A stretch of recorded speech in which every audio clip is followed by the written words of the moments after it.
अस्सलामुअलैकुम स्टूडेंट्स, मैं आपको वेलकम करता हूं MGT 510 टोटल क्वालिटी मैनेजमेंट के इस वीडियो में। आज की वीडियो में हम डिस्कस करेंगे important MCQs and subjective question. आज हम लेक्चर नंबर 23 से लेके लेक्चर नंबर 25 के इंपॉर्टेंट MCQs और सब्जेक्टिव क्वेश्चंस को डिस्कस करेंगे। इस वीडियो में आपको जो है इंपॉर्टेंट MCQs मिलेंगे, जो कि जैसे कि हम लेक्चर नंबर 23 से स्टार्ट कर रहे हैं, तो लेक्चर नंबर 23 की एग्जाम्पल ले लेते हैं कि लेक्चर नंबर 23 के अंदर जो इंपॉर्टेंट सब्जेक्टिव क्वेश्चन आपके फाइनल टर्म के लिए इंपॉर्टेंट है, फाइनल टर्म में आ सकते हैं, वो हम डिस्कस करेंगे। और दूसरा जो MCQs इंपॉर्टेंट है वो आ सकते हैं, वो भी हम डिस्कस करेंगे। इसी तरीके से हमने लेक्चर नंबर 19 से स्टार्ट किया था। 19 से लेके हमने 21 तक की वीडियो बनाई और उसके बाद हमने 21 से लेके 23 तक की वीडियो बनाई और अभी जो है हम 23 से लेके ऑनवर्ड वीडियो बना रहे हैं। इसी तरीके से हम क्या करेंगे, आपके लिए हमेशा जो है वो ऐसे आगे आगे की वीडियो लेकर आते रहेंगे और इस तरीके से हम 45 लेक्चर्स की सीरीज जो है उसको पूरा कंप्लीट करेंगे। उससे होगा ये कि आप इन वीडियोस को देख के अगर एंड में तैयारी कर रहे हैं तो आपको क्वेश्चंस पता चल जाएंगे और इसमें कुछ डिटेल्स मैं आपको बताऊंगा कि किस तरीके से आप उन डिटेल्स को फॉलो करते हुए अपना पेपर अटेम्प्ट कर सकते हैं और इजीली आपके मार्क्स जो हैं वो आ सकते हैं। तो आइए आज की अपनी इस वीडियो को हम स्टार्ट करते हैं। लेसन नंबर 23 के हम सब्जेक्टिव क्वेश्चंस की अगर बात करें तो उसमें हम देख लेते हैं। अच्छा, लेसन नंबर 20 एंड के जो कुछ लेक्चर हैं, जो फाइनल टर्म के स्टार्टिंग लेक्चर हैं, उसमें जो ज़्यादातर बात हो रही है वो ISO 9001 और 2000 की बात हो रही है। तो इसके अगर शॉर्ट लेक्चर्स आप लेना चाहते हैं तो शॉर्ट लेक्चर्स भी इसी हमारे वीजू एक्सपर्ट टीचिंग चैनल के ऊपर शॉर्ट लेक्चर्स अपलोड हुए हैं, आप वो दे सकते हैं। ठीक है। दूसरा, अगर ये आप गेस्ट पेपर की फाइल्स मुझसे लेना चाहते हैं, ठीक है, तो भी आप जो है वो इस वीडियो के डिस्क्रिप्शन में व्हाट्सएप ग्रुप का लिंक मौजूद है। उस व्हाट्सएप ग्रुप को आप ज्वाइन कर सकते हैं और उससे आप एडमिन को मैसेज कर सकते हैं एंड देन आप ये गेस्ट पेपर की फाइल जो है वो भी ले सकते हैं और शॉर्ट लेक्चर्स वगैरह जो है मैनेजमेंट के सब्जेक्ट्स के वो आप ले सकते हैं। तो आइए यहाँ पर हम इसको स्टार्ट करते हैं वीडियो को। तो पहला क्वेश्चन हमें दिया गया, explain the role of top management in demonstrating commitment to the development and implementation of a quality management system according to ISO 9001 and 2000। ठीक है। तो यहाँ पे ये दिया गया है कि टॉप मैनेजमेंट का क्या रोल हो सकता है डेवलपमेंट में और इम्प्लीमेंटेशन में क्वालिटी मैनेजमेंट सिस्टम के, वो यहाँ पे हमें बताना है। ठीक है। उसके बाद ये है, discuss the important of communication in the context of ISO 9001 2000 focusing on how top management should communicate the quality policy and objective to the organisation. आपने इंपॉर्टेंस बतानी है कम्युनिकेशन की। और कम्युनिकेशन की इंपॉर्टेंट ऐसे नहीं है, आपने बता देनी है टू वे कम्युनिकेशन होता है, हॉरिजेंटल वे में कम्युनिकेशन होता है, वर्टिकल वे में यानी कि डाउनवर्ड होता है, अपवर्ड होता है। आपने सिर्फ डेफिनेशंस नहीं बतानी है, आपने बतानी है कि 9001 और 2000 के कॉन्टेक्स्ट के अंदर कम्युनिकेशन की इंपॉर्टेंस क्या होती है, कि किस तरीके से टॉप मैनेजमेंट जो है ये इंफॉर्मेशन अपने डाउनवर्ड अपने वर्कर्स तक पहुंचाती है कि क्या क्वालिटी पॉलिसी होनी चाहिए, क्या ऑब्जेक्टिव्स होने चाहिए ऑर्गेनाइजेशन के, इसके ऊपर आपने बात करनी है। उसके बाद है हाउ डज, अब ये 9001 2000 बार बार आ रहा है तो मैं इसको पढ़ूंगा नहीं, तो हम डायरेक्ट सवाल पे जाएंगे। How does emphasise the consideration of interested parties in the management responsibility requirement, provide example of interested parties and their need. यानी कि आपने जो है ISO के मुताबिक एग्जांपल्स प्रोवाइड करनी है इंटरेस्टेड पार्टीज की और उनकी नीड्स की। Explore the significance of leadership and commitment in maintaining an effective quality management system. आपने जो है सिग्निफिकेंस बताने हैं लीडरशिप की और उनकी कमिटमेंट की, जो कि एक अच्छा क्वालिटी मैनेजमेंट सिस्टम मेंटेन करने के लिए ज़रूरी है। और आपने हाईलाइट करनी है the responsibilities of top management and achieving continual improvement. और आपने जो टॉप मैनेजमेंट की रिस्पॉन्सिबिलिटीज़ हैं उनको बताना है कि वो क्या क्या रिस्पॉन्सिबिलिटीज़ होती हैं, जिनके नतीजे में अगर वो फुलफिल की जाए तो कंटिन्यूअल इंप्रूवमेंट जो है आपकी ऑर्गेनाइजेशन गेट कर सकती है। उसके बाद क्वेश्चन है, elaborate on the key factor that top management should consider when defining an approach for measuring the organisation performance as per ISO। यानी कि आपने जो है की फैक्टर्स बताने हैं जिनको टॉप मैनेजमेंट ने कंसीडरेशन में रखना है जब वो एक अप्रोच बना रही है ऑर्गेनाइजेशन परफॉर्मेंस की। उसके बाद है, discuss the activities that should be considered during development implementation and management of organisation quality management system. आपने उन एक्टिविटीज के बारे में बताना है जो कि कंसीडर्ड की जाती हैं जब डेवलपमेंट कर रहे हो, इम्प्लीमेंटेशन कर रहे हो मैनेजमेंट सिस्टम और क्वालिटी मैनेजमेंट सिस्टम को। जब मैनेजमेंट इम्प्लीमेंट कर रही हो, डेवलप कर रही हो, तो कौन सी कंसिडरेशन है, वो कौन सी एक्टिविटीज हैं जिनको कंसिडर करना जरूरी है। With a focus on the show use of quality management principle. और इस चीज को भी फोकस करना है कि क्वालिटी मैनेजमेंट प्रिंसिपल्स को फॉलो करते हुए आपने ये सारा काम करना है। उसके बाद क्वेश्चन है, how does ISO address customer focus in term of meeting customer requirement and enhancing customer satisfaction. आपने जो है कस्टमर फोकस अप्रोच को डिफाइन करना है कि किस तरीके से कस्टमर रिक्वायरमेंट को हम मीट कर सकते हैं और कस्टमर सेटिस्फेक्शन से इनहेंस कर सकते हैं।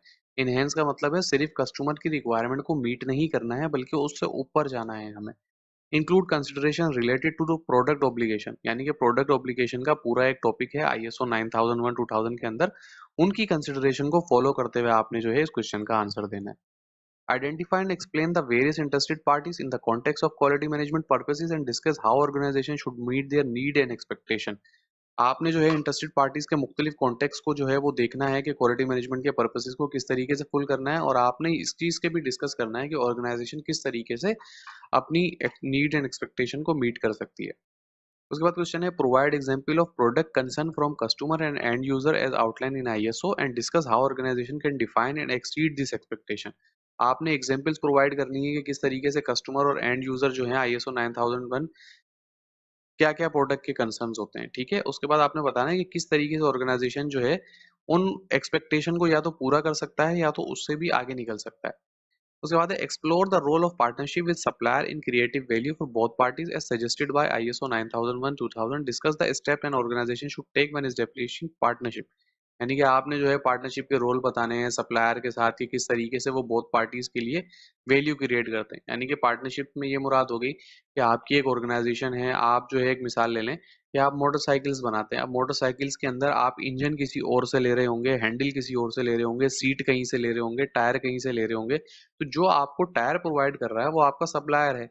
अब अगर आप अपने सप्लायर को क्वालिटी के अकॉर्डिंग आईएसओ 9001 2000 के अंदर जो सप्लायर की रिलेशनशिप दी गई है उसको किस तरीके से उसकी क्वालिटी में आपने उसको सजेस्ट करना है इम्प्रूवमेंट के लिए, वो आपने यहाँ पे बताना है। और उससे क्या होगा कि ये बहुत पार्टीज के लिए वैल्यू क्रिएट करेगा। अगर एक टायर बनाने वाला जो आपका सप्लायर है आपको अच्छा टायर बनाया देगा, एट द एंड आपकी मोटरसाइकिल की क्वालिटी अच्छी समझी जाएगी और उसको आगे सजेस्ट किया जाएगा, कस्टमर की एक्सपेक्टेशन को आप एक्सीड करेंगे। उसके बाद क्या discuss the steps and organisation should take when establishing partnership. आपने जो है वो स्टेप डिस्कस करने हैं जो ऑर्गेनाइजेशन को उठाने चाहिए जब वो पार्टनरशिप बना रही हो।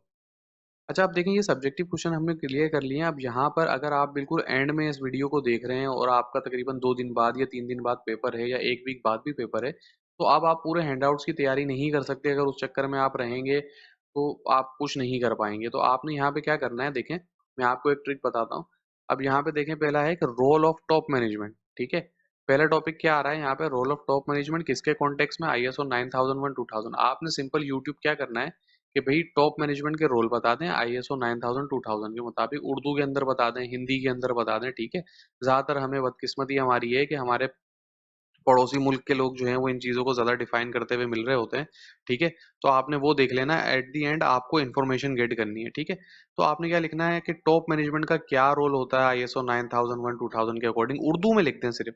अब उसमें क्या होगा, आपने ये देखना है कि यूट्यूब पे बहुत सारी वीडियो आएंगी, जो वीडियो 2 से 3 मिनट की आई है वो वीडियो आपने देख लेनी है। उससे क्या होगा, आपको कुछ पॉइंट्स मिल जाएंगे कि हाँ यार रोल टॉप मैनेजमेंट का क्या रोल होता है आईएसओ 9000 2000 में। अब आप उस वीडियो को देख लेंगे तो आपने उस वीडियो के कुछ पॉइंट्स जो हैं वो अपने पास लिख लेने हैं। अगर अपने जहन में याद रख सकते हैं तो आपने याद रखने हैं, अगर आप लिख लेते हैं तो वो थोड़ी देर तक ज़्यादा रिटेन करता है हमारे दिमाग के अंदर। अब आप बताएंगे कि इससे हमारी एग्जाम में क्या हेल्प होगी। इससे एग्जाम में आपकी ये हेल्प होगी, अगर सवाल आ गया ये वाला सेम, तो आपने वो वीडियो देखी होगी, उसमें वो 4 रोल बता रहे होंगे कि कम्युनिकेशन अच्छी होनी चाहिए, लीडिंग फ्रॉम द फ्रंट होना चाहिए। तो आप उसमें 3 नंबर का सवाल आ गया तो आप वीडियो में 2-3 मिनट की वीडियो में 4-5 पॉइंट वो आपको बताएँगे, 2 आप भूल जाएँगे, 3 आपको याद रह जाएँगे। थोड़ी बहुत इंग्लिश आपकी अच्छी होनी चाहिए, उसको देते हुए आप लिख दें। एग्ज़ामिनर आपको 2 नंबर तो दे ही देगा, 1 नंबर 1.5 नंबर तो आपको मिल ही जाएँगे, तो ये प्रॉब्लम आपकी सॉल्व हो जाएगी। कुछ ना होने से कुछ होना बेहतर है, ठीक है? इसी तरीके से आप सेकंड आ जाएँ तो क्या हो रहा है कि किस तरीके से जो है कम्युनिकेशन इम्पोर्टेंट है। यहाँ पे देखें आप कि मैनेजमेंट की इंटरेस्टेड पार्टीज का टॉपिक आ रहा है, आप इंटरेस्टेड पार्टीज को सर्च कर सकते हैं आईएसओ 9001 2000 के अकॉर्डिंग। आप सिग्निफिकेंस ऑफ लीडरशिप कमिटमेंट को डिस्कस कर सकते हैं। आप यहाँ पे देख लें कि भाई ऑर्गेनाइजेशनल परफॉर्मेंस आ रही है, इसको आप डिस्कस कर सकते हैं। इस टॉपिक को आपने सवाल में से की टॉपिक निकालना है और उसको यूट्यूब पर सर्च कर लेना है। लेकिन ये इस चीज़ को इस मेथड को आपने जब यूज़ करना है जब आपके पास एग्जाम का बिल्कुल टाइम नहीं है। अगर आपके पास टाइम है तो आपने क्या करना है, मेरे चैनल पे जाएँ, शॉर्ट लेक्चर्स देख लें या किसी के भी शॉर्ट लेक्चर्स देख लें जो आपको अच्छे लगते हैं, आपको समझ में आते हैं, उनको देख लें। और अगर जैसे ये आपके पास गेस्ट पेपर की फाइल है, अगर आप इस वीडियो को देख रहे हैं तो इससे मुझसे कॉन्टैक्ट करके आप ये फाइल ले लें, ठीक है? या तो शॉर्ट लेक्चर्स के अंदर जो हैंडआउट यूज़ किए हैं वो ले लें। अब देखें हम जो अपनी वीडियोज़ को अपलोड कर रहे होते हैं वो जैसे हमें टाइम मिल रहा होता है वो हम कर रहे होते हैं, हम स्टूडेंट को ऑनलाइन कोचिंग वगैरह प्रोवाइड कर रहे होते हैं, ठीक है। जो हमें स्टूडेंट जो है वो पर्सनली पे करके हमारे साथ पढ़ रहे होते हैं, तो फर्स्ट प्रायोरिटी पे वो होते हैं, और उसके बाद जैसे हमें टाइम मिल रहा होता है तो हम आपके लिए भी ये वीडियोस वगैरह अपलोड कर रहे होते हैं, ठीक है। तो ये एक ट्रिक जो थी वो मैंने आपको यहाँ पे बता दी। जी फ्रेंड्स, इसके बाद हम बढ़ते हैं अपने एमसीक्यूज की जानिब, और एमसीक्यूज में भी जो है मैं आपको एक ट्रिक बताऊंगा जिस तरीके से आप अपने सब्जेक्टिव क्वेश्चन को डिक्लेयर कर सकते हैं और इजीली पिक कर सकते हैं। तो पहला हम यहाँ पे एमसीक्यूज देख लेते हैं। What is one of the key responsibility of top management in demonstrating commitment to a quality management system. ये जो नीचे 4 पॉइंट दिए गए हैं, इनमें से टॉप रिस्पॉन्सिबिलिटी कौन सी होती है मैनेजमेंट की। अब देखिए, मैं क्वेश्चन पढ़ूंगा, यहाँ पे जो है आंसर आपका यहाँ पे आपको दिया गया है, तो आप यहाँ से आंसर देख सकते हैं, और वीडियो को पॉज करके आप यहाँ से आंसर को पूरा पढ़ भी सकते हैं, ठीक है। मैं बस क्वेश्चन पढ़ता जाऊंगा, आंसर आप खुद देखते जाइएगा। दूसरा क्वेश्चन हमारा है, according to ISO, who should be involved in the deployment of policies and implementation of plan to achieve organization objective। ये ISO 9001 2000 के मुताबिक कौन जो है इन्वॉल्व होता है डिप्लॉयमेंट में पॉलिसीज को, कि वो पॉलिसीज को इम्प्लीमेंट करे और उससे ऑर्गेनाइजेशन ऑब्जेक्टिव को जो है अचीव किया जाए। उसके बाद क्वेश्चन है, what should top management consider when defining an approach for measuring to organisation performance. यानी कि जब मैनेजमेंट जो है किस चीज़ को कंसीडर कर रही होती है जब वो ऑर्गेनाइजेशन मेजरिंग परफॉर्मेंस की अप्रोच को डिफाइन करती है। उसके बाद है, how does ISO suggest organisation achieve benefit for all interested parties. ISO क्या सजेस्ट करता है कि ऑर्गेनाइजेशन किस तरीके से जो है वो बेनिफिट अचीव कर सकते हैं ऑल इंटरेस्टेड पार्टीज के लिए। अब इंटरेस्टेड पार्टीज के अंदर सप्लायर्स, वेंडर और सारे लोग हो सकते हैं। तो बात है, who are consider interested parties. Interested parties कौन से होते हैं आईएसओ के मुताबिक। यहाँ पे आंसर है डी, कस्टमर हो गए, जो लोग काम कर रहे हैं वो हैं, ओनर्स हैं, इन्वेस्टर हैं, सप्लायर्स हैं, सोसाइटी, ये सब जो है वो इंटरेस्टेड पार्टीज होते हैं, और इनके लिए एक पूरी डिटेल जो है वो आईएसओ ने डिफाइन की है। उसके बाद है, what should organisation do meet the need and expectation of interested parties. यानी कि नीड एक्सपेक्टेशन क्या हो सकती है इंटरेस्टेड पार्टीज की। अब यहाँ पर मैं आपको ये पूरे एमसीक्यूज दे रहे हैं, फिर मैं आपको एक ट्रिक बताता हूँ। In ISO what is emphasised as the success factor for an organisation. या आईएसओ के मुताबिक क्या चीज जो है वो सक्सेस फैक्टर होती है एक ऑर्गेनाइजेशन के लिए। उसके बाद है, what should organisation consider when defining financial and other result to satisfy the need of owner and investor. यानी कि ऑर्गेनाइजेशन को किस चीज को कंसीडर करना चाहिए जब वो फाइनेंशियल और अदर रिजल्ट जो है वो उसको सेटिस्फाई कर सके उनके ओनर्स को और इन्वेस्टर्स को। According to ISO, what should organization demonstrate responsibility for in the real relationship with society। यानी कि ISO 9001 के मुताबिक ऑर्गेनाइजेशन किस तरीके से अपनी रिस्पॉन्सिबिलिटी को डेमोस्ट्रेट कर सकती है कि उसका रिलेशनशिप क्या है सोसाइटी से। What is a crucial consideration for management regarding statutory and regulatory requirement in ISO. यानी कि क्या कंसिडरेशन होनी चाहिए मैनेजमेंट के अंदर कि वो रेगुलेटरी यानी कि जो कानूनी रिक्वायरमेंट वगैरह हैं सारी चीज़ें जो हैं वो उनको पूरा कर सके। अच्छा देखें, अब हम लेसन नंबर 24 को बाद में कवर करेंगे, अभी मैं आपको एक चीज़ बताता हूँ। देखिए, सिर्फ एमसीक्यूज पढ़ के इतनी डिटेल में आपको बताने की वजह क्या है। हम क्या करते हैं, हम जब एग्जाम पिक कर रहे होते हैं तो हमें इतनी जल्दी होती है कि बस हम एमसीक्यूज पढ़ते हैं और फौरन से टिक करते हैं, फिर अगले सवाल की तरफ जा रहे होते हैं, बहुत ज़्यादा तेजी में होते हैं। ठीक है, इसमें आपने क्या करना है, सबसे पहले आपने सवाल को समझना है। अब यहाँ पे देखें, ऊपर एक सब्जेक्टिव क्वेश्चन हमारी नज़रों से गुजरा था जो कि इंटरेस्टेड पार्टीज के बारे में था। ठीक है, अब आपके पास इंटरेस्टेड पार्टीज का सवाल आ गया है और आपको इंटरेस्टेड पार्टीज का सवाल नहीं आता। ठीक है, तो अब आपने क्या करना है कि आपको जो सवाल नहीं आता आपने सबसे पहले एमसीक्यूज को करना है। जो आप पेपर अटेम्प्ट कर रहे हो सबसे पहले आपने एमसीक्यूज को करना है, और एमसीक्यूज को अच्छे से पढ़ते जाना है। हर एमसीक्यूज को आपने 1 से 1.5 मिनट देना है। ठीक है, 30 एमसीक्यूज होंगे, अगर 2 घंटे का पेपर होता है, 30 एमसीक्यूज को अगर आप हर एमसीक्यूज को 2 मिनट भी देंगे तो 60 मिनट आपके हो जाएंगे, 1 घंटा आपका निकल जाएगा। तो अगले 1 घंटे में आपने 10 सवाल करने हैं। ठीक है, जिसमें से आपके पास चॉइस भी है। ठीक है, 4-5 सवालों की आपके पास चॉइस आ जाती है। ठीक है, तो आपने 5 से 6 सवाल करने हैं, तो एक सवाल अगर आप 10 मिनट में भी टाइप करेंगे टिक टिक करके आराम सुकून से, तो भी वो हो जाएंगे। एमसीक्यूज को ज्यादा टाइम देने का मैं क्यों बोल रहा हूँ, इसकी वजह सिंपल सी ये है। देखें, अब यहाँ पे सवाल आया था कि इंटरेस्टेड पार्टीज के हवाले से। ये देखें, एक क्वेश्चन आया कि भाई कौन बेनिफिट हो सकता है इंटरेस्टेड पार्टीज से। उसके बाद क्वेश्चन आया कि इंटरेस्टेड पार्टीज में किसको कंसिडर करना चाहिए। उसके बाद इंटरेस्टेड पार्टी से एक और क्वेश्चन आया। अब एक मिसाल ले लें कि आपके पास इंटरेस्टेड पार्टीज का सवाल आ गया सब्जेक्टिव के अंदर, ठीक है, और 5 नंबर का सवाल आ गया। अब देखें, आप यहाँ पे देख सकते हैं कि कम्युनिकेट रिक्वायरमेंट, कंसिडरेशन, इन्फ्लेशन। अब यहाँ पे अगर आपको इसका जवाब आता है, नहीं भी आता तो आपको इन एमसीक्यू से पॉइंट्स पता चल सकते हैं कि भाई ignore the need of supplier, ये तो नहीं हो सकता। फोकस सोनली ऑन कस्टमर नीड्स हो सकता है। फोकस सोलली नहीं लेना, आपने बोला हाँ कस्टमर नीड्स हो सकता है, तो एमसीक्यूज से आपको हेल्प मिल जाएगी अपने सब्जेक्टिव क्वेश्चन को करने में। आई थिंक सो कि मैं अपना पॉइंट आपको समझा पा रहा हूँ कि एमसीक्यूज भी बहुत ज्यादा हेल्प करते हैं सब्जेक्टिव क्वेश्चन को। आपने एमसीक्यूज को जब सुकून से पढ़ के करेंगे, तो जब आप सब्जेक्टिव क्वेश्चन की तरफ जाएंगे, और ये इन स्टूडेंट्स के लिए जिनकी तैयारी नहीं है, जिनकी तैयारी है वो तो जल्दी जल्दी करके और डायरेक्ट जा सकता है सब्जेक्टिव में और उसको समझ में आएगा। लेकिन अगर वो भी एमसीक्यूज को अच्छे से अटेम्प्ट करता है और जाके सब्जेक्टिव क्वेश्चंस पे जाता है, तो जब वो सब्जेक्टिव क्वेश्चन देखेगा कि हाँ उसमें जो टॉपिक्स आ रहे हैं ये मेरे इस एमसीक्यू से रिलेटेड हैं, तो वो वापसी आएगा एमसीक्यूज की तरफ और इन एमसीक्यूज से पॉइंट्स उठाएगा और उनको सब्जेक्टिव में लिख देगा। तो इससे आपके एमसीक्यूज आपको सब्जेक्टिव करने में भी हेल्प करेंगे। ठीक है। तो आई थिंक सो कि ये दो तीन ट्रिक्स थी जो आपको बहुत ज्यादा हेल्प करेंगी। अब जल्दी से अपने अगले सवालों को कवर करते हैं ताकि वीडियो बहुत ज्यादा लंबी ना हो। उसके बाद लेक्चर नंबर 24 का सवाल है, explain the importance of resource management context of ISO, focus on provision resources implementation, maintain the quality management system, enhance customer satisfaction. आपने रिसोर्स मैनेजमेंट को बताना है किस तरीके से रिसोर्स मैनेजमेंट कर सकते हैं और रिसोर्स को इंप्लीमेंट किस तरीके से कर सकते हैं ताकि आप कस्टमर सेटिस्फेक्शन को एनहेंस कर सकें। की इश्यूज आपने बताने हैं अगले सवाल में रिसोर्स मैनेजमेंट के, डिटेल एग्जामिनेशन बतानी है टेंजिबल और इंटेंजिबल रिसोर्सेज की, elaborate on the competency requirement for personal performing working effect product quality. आपने कंपिटेंसी रिक्वायरमेंट बतानी है ताकि पर्सनल परफॉर्मेंस और वर्किंग इफेक्ट प्रोडक्ट क्वालिटी को किस तरीके से इफेक्ट कर रही होती है। How can organisation ensure competency through education training skills and experience, कि ऑर्गेनाइजेशन अब किस तरीके से कंपिटेंट बना सकती है अपनी वर्कफोर्स को एजुकेशन के जरिए, ट्रेनिंग के जरिए, स्किल के जरिए, एक्सपीरियंस के जरिए। आपने इन पॉइंट्स को बताना है। Explore the involvement of people in achieve organisation objective, organisation के इन लोग अगर ऑर्गेनाइजेशन ऑब्जेक्टिव के अंदर इन्वॉल्व हो जाएं जैसा कि रिकमेंड किया गया आईएसओ के मुताबिक, तो किस तरीके क्या स्ट्रेटेजी होनी चाहिए ऑर्गेनाइजेशन की कि वो इनकरेज करें अपने लोगों को कि वो पार्टिसिपेट करें और क्रिएटिविटी दिखाएं। In the context of ISO explain the importance of evaluating the effectiveness of the action taken for personal training and awareness. How can organisation maintain appropriate record of education training skill and experience, किस तरीके से जो है वो record को maintain कर सकते हैं। Discuss the significant infrastructure in shaping confirmative product requirement, की किस तरीके से जो है वो इंफ्रास्ट्रक्चर और कंफर्मेटिव प्रोडक्ट रिक्वायरमेंट को फुलफिल किया जा सकता है। कंसिडरेशन आपने यहाँ पे लेनी है बिल्डिंग की, वर्कफोर्स की, प्रोसेस रिक्वायरमेंट की, सपोर्टिंग सर्विसेज की। Explain how organisation can manage the work environment to achieve conformative product requirement. आपने ये बताना है कि किस तरीके से ऑर्गेनाइजेशन मैनेज करती है अपने वर्क एनवायरनमेंट को और प्रोडक्ट रिक्वायरमेंट को। एग्जाम्पल्स आपने देनी है ह्यूमन फिजिकल फैक्टर की और वर्क एनवायरनमेंट की। Explore the role of information in the continual development of an organisation, knowledge based and respect of innovation.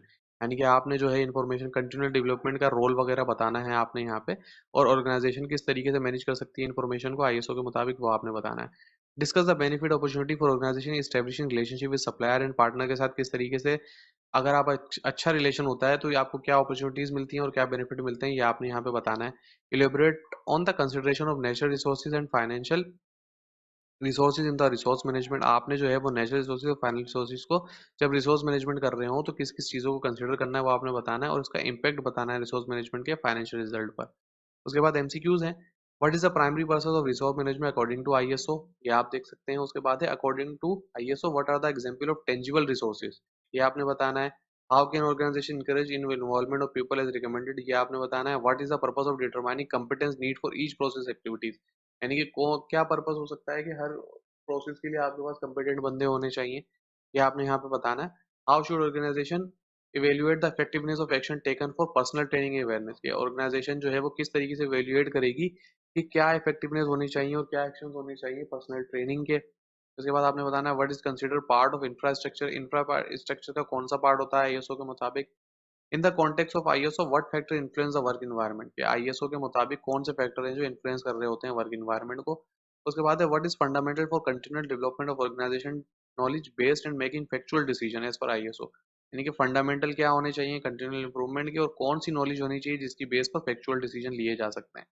How can organisation benefit from establishing relationship with supplier, organisation को किस तरीके से benefit हो सकता है अगर वो रिलेशनशिप अच्छा करते हैं सप्लायर और पार्टनर। ये सवाल हमारा सब्जेक्टिव के अंदर भी आया था और ये एमसीक्यूज के अंदर भी आया। अब इसमें देखें promoting clear open communication improvement process, आप अगर ये आपके पास 3 नंबर का सवाल आ गया तो आप क्या लिख सकते हैं कि the organisation can benefit if they make a good relationship with their environment, with their suppliers and vendors and partners as by the.